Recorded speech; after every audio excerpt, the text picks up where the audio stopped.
Good afternoon. Obviously, the impending conclusion of the Schumer shutdown is leading media coverage today, and I'll get into that shortly, but want to start with a couple of other national security issues first. First, on northwest Syria, we call on all parties to remain focused on the goal of defeating ISIS, de-escalating and resolving the Syrian conflict, and protecting innocent civilians.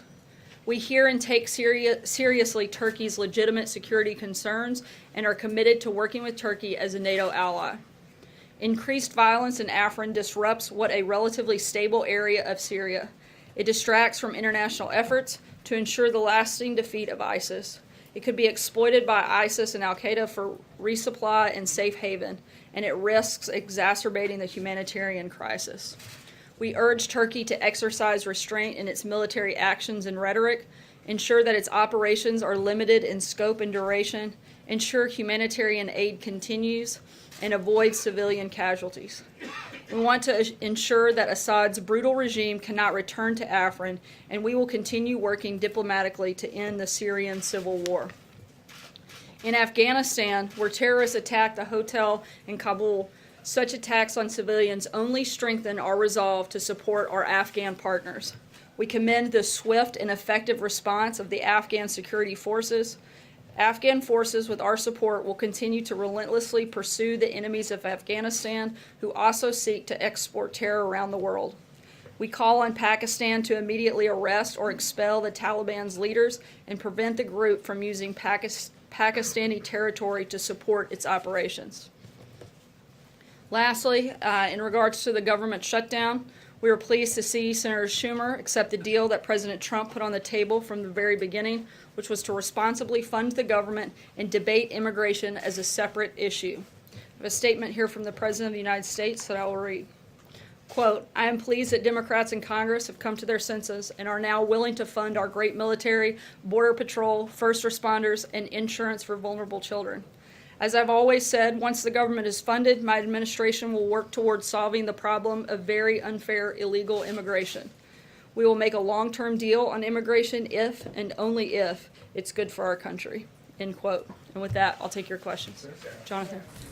Sarah, how is the president going to work with Democrats when he's running a campaign ad that is calling them complicit in murder? How is he actually going to show leadership on this? Look, the president's number one focus is our national security.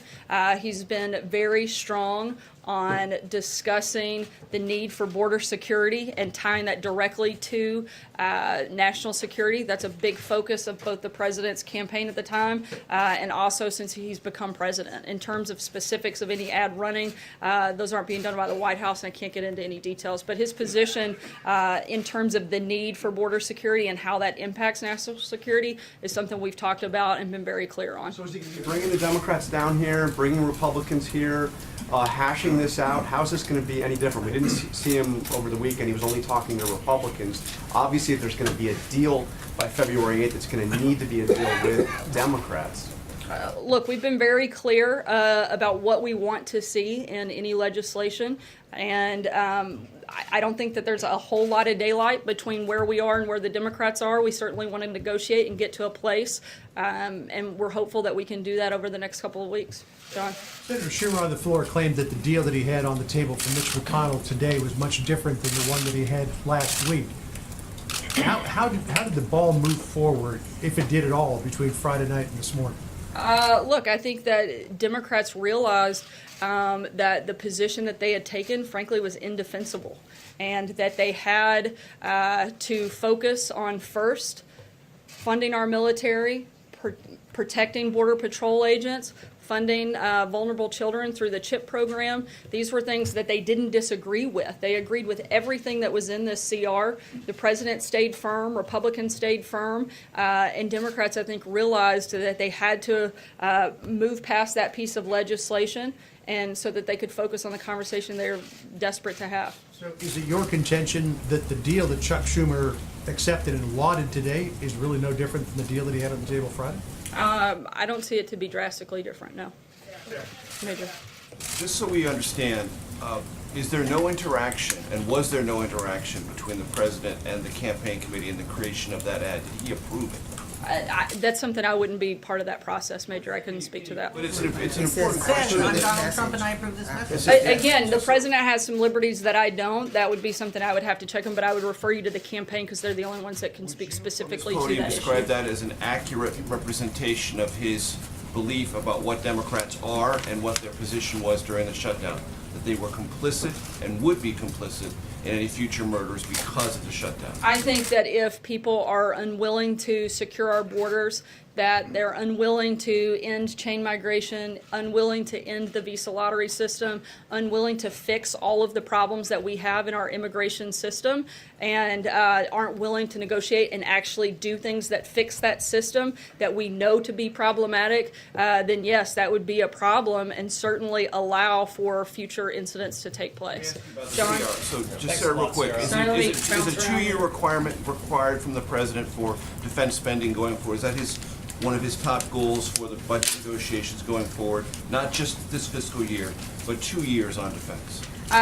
Look, I'm not going to negotiate with you here, but we've made clear that Expressed I'm not on the Hill. finished. We've made clear that that's certainly our preference. John? Thanks, Sarah. The president several months ago called on Congress to provide a legislative fix for those 700,000 or so DACA recipients. Is it his position that he would sign such a bill, a clean bill, or would he insist upon funding for that border wall with Mexico?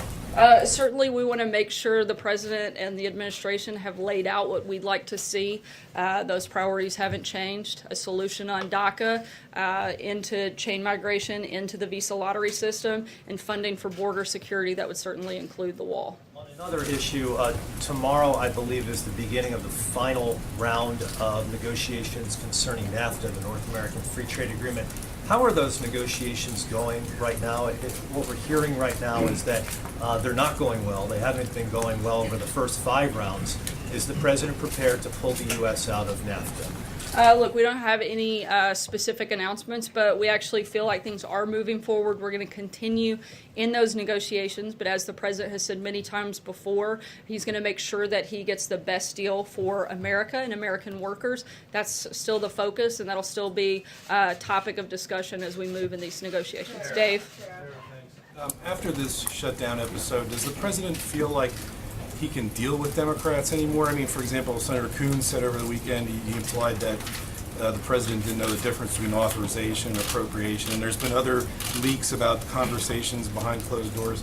What is the president's level of trust with the Senate Democrats going forward?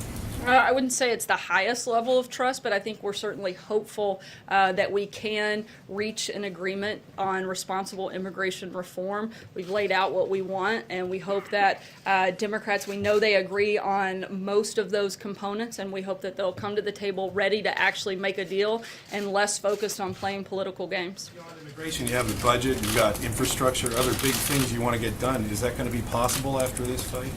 We hope so. We hope that Democrats, again, will not play politics and they'll focus and put the needs of the country ahead of the political gamesmanship that they've been playing over the last couple of months. And we hope we can move that ball down the field on a number of issues, but starting with the budget and then moving into immigration. Peter? Would the president support a pathway to citizenship for Dreamers? We have said that we would support a permanent solution for those in the DACA program, and I think that would address that in that front. Clear about that. You must have some position on this. The president clearly has conviction on this issue. So does he support this divisive issue, a pathway to citizenship for these individuals? I think on the specific, the number of people that are already in that program, we do hope to find a permanent solution that would address that. To be clear, legal status versus pathway to citizenship, or does it not matter to the president?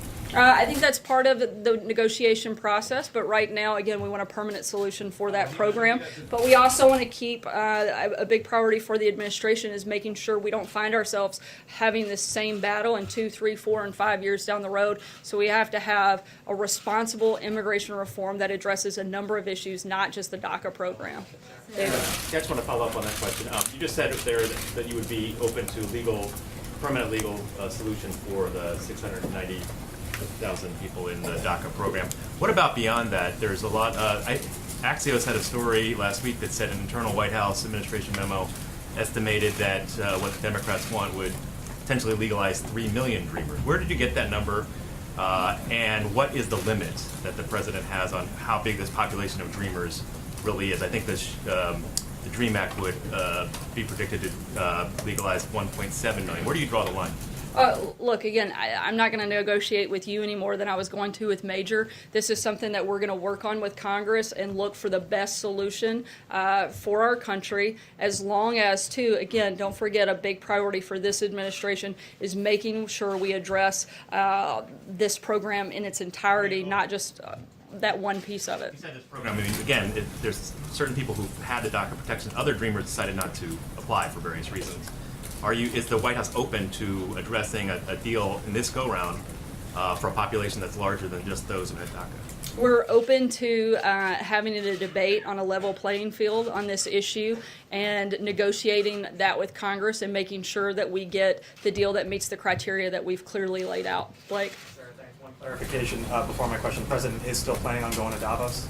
As of right now, if all things go as expected this afternoon, with the reopening of the government, which we expect that they will, the president's delegation will leave tomorrow, and the president will continue on his trip later in the week. And my question, the priorities of a DACA fix, where exactly does that rank? Because when you talk about what needs to happen for a deal, diversity visa lottery program, the wall, ending chain migration, DACA, some other components up on the Hill may need to be worked in as well. The actual DACA solution, how big of a priority is that one component for the president?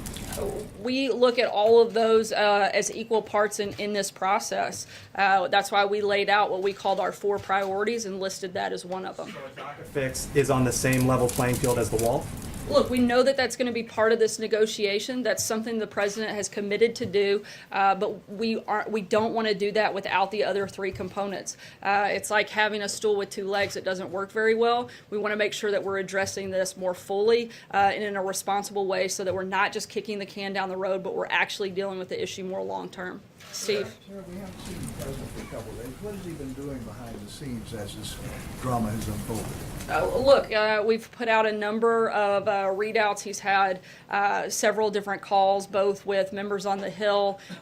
He has met with a number of his cabinet to manage the shutdown. That was a big priority for the president, was making sure that this was well managed and that it wasn't, as Director Mulvaney calls, weaponized as it was in 2013, and making sure that as we could make the impact of the shutdown have as little effect on Americans as possible. That's been a big priority for the president. I think that it certainly went much smoother than it has in the past, but also the president was putting pressure and standing firm on exactly what he was willing to do and what he wasn't, and it very clearly worked, because we're back where we basically started on Friday, and the Democrats have now allowed this to move forward. Hopefully the House will move this through quickly.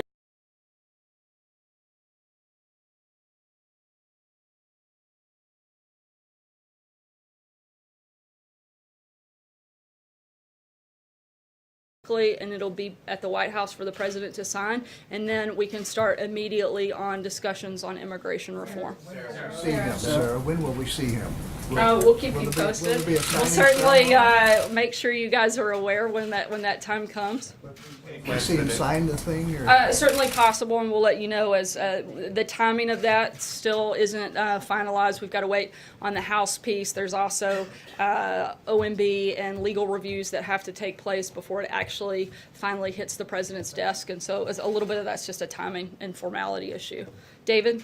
I was wondering, are we going to see him today, regardless of what the House does or doesn't do? We'll let you know. We'll keep you posted. Maggie? Sarah, just going back to the NAFTA discussions, does the president still have faith in Wilbur Ross? There was a report suggesting otherwise. Absolutely. I spoke with the president about it directly this morning. He has 100% confidence in Secretary Ross. He loves Wilbur, thinks he's doing a great job, and has been a strong advocate for the administration, and been a great leader when it comes to the trade discussion on steel, aluminum, and certainly his involvement in trade across the board with the administration. Cecilia. Sarah, the president was very clear back in September when he said that dreamers have nothing to worry about. Is that still the case? I think we've been pretty clear that we want to find a solution on the DACA program, and we're going to hope that Democrats are willing to work with us to make sure we actually resolve this issue. John? There are a lot of dreamers in this country who are sort of living on pins and needles, not knowing what their fate is and has in store for them. What is this White House's message to that population of people? I think in this that they country? should storm Capitol Hill and protest there, because that is the place that has held up this discussion. Democrats are the one that shut this discussion down by forcing a government shutdown, by being unwilling to fund the government. We lost 4 days over this process of the conversation that should have been focused on immigration reform, fighting over this CR. If they had been part of the solution instead of part of the problem, then I think we would have already been further down the road in our negotiations on that package, and hopefully we won't have problems like that in the future. John? Thank you, Sarah. Two questions. The first on the obvious that's there. Congressman Tom Cole, a member of the Republican leadership, said over the weekend that to a member, Republicans in the House were committed to the three priorities the president laid out in the process of reopening the government. Is the president in cement on those three in the negotiations that are going to follow? The ending chain migration, the ending of the lottery, and the appropriations for the wall.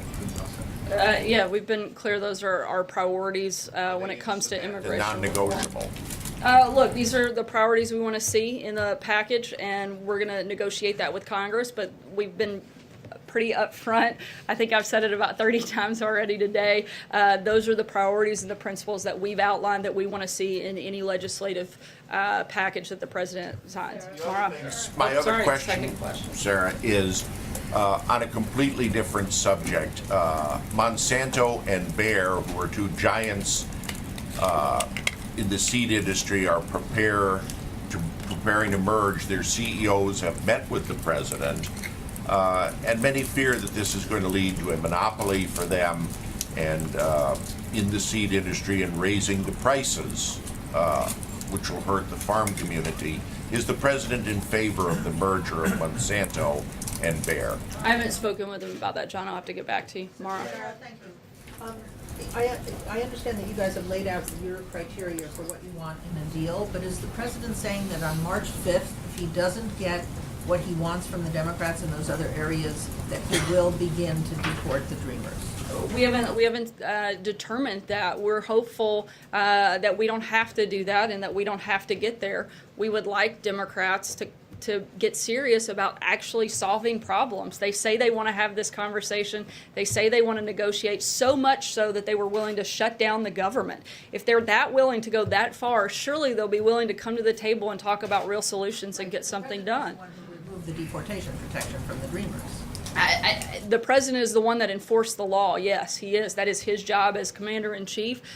He did that, absolutely. One other question. The president But let's be clear, but that is because of Congress's failure to actually address the issue. They're the ones that actually pass and make those laws, and the president gave a 6-month time frame in order for them to do that. And now I think all of America is counting on them to show up and make sure that happens. And just one more. The president's son Eric said that the shutdown was a good thing for us, meaning politically it was a good thing for the president and his party. Does the president agree with that? I haven't spoken to him about those comments. Sorry. Darlene? What is the guidance on how quickly the government would reopen and how soon workers would be expected to be back at work, and national parks and other facilities that were closed will reopen? Again, most of those parks, they tried to maintain and keep those open.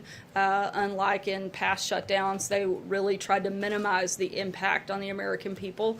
In terms of what the turnaround time for a full reopen, as I said earlier, we are waiting on the House to vote and clear, then it'll go through the OMB budget process and review and a legal review, and then hit the president's desk, which we expect sometime late afternoon, early evening, which would make most government offices already closed, and so they would start back in full capacity tomorrow morning. And if that changes, we'll certainly let you guys know, but that's sort of what we tentatively expect at this time. Stephen? Hoping to give you a chance to respond to the criticism that Senator Schumer lobbed over the weekend.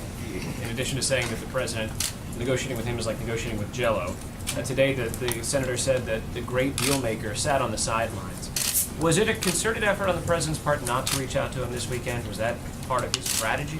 Look, what the president did clearly worked. The vote just came in 81-18. I would say that those numbers are much more in the president's favor than in Senator Schumer's favor. I'm not sure what changed for him and what he gained other than maybe Nancy Pelosi taking a bunch of Republican members out for dinner to celebrate their shutdown. I'm not sure what other positive things came out of this weekend for Democrats. Yeah, sorry, Democrat members. I'll take one last question. Kristen? Just following up on that, in addition to Chuck Schumer saying the president negotiates like Jell-O, even Leader McConnell said he wasn't completely clear on where the president stood when it comes to some of these immigration priorities. So is the president shifting his policy positions behind the scenes under pressure from his conservative base? Not at all. The president, as well as the administration, we've laid out clearly in a 3-page memo what our priorities are, what our principles are for this process, and we have been very consistent on that front. Miller and John Kelly have veto power over any immigration deal. Jason Miller doesn't work in the administration. The only person I'm aware of with veto power in this country is the president. Thanks, guys. Take one on Pence in Jerusalem. Is it still too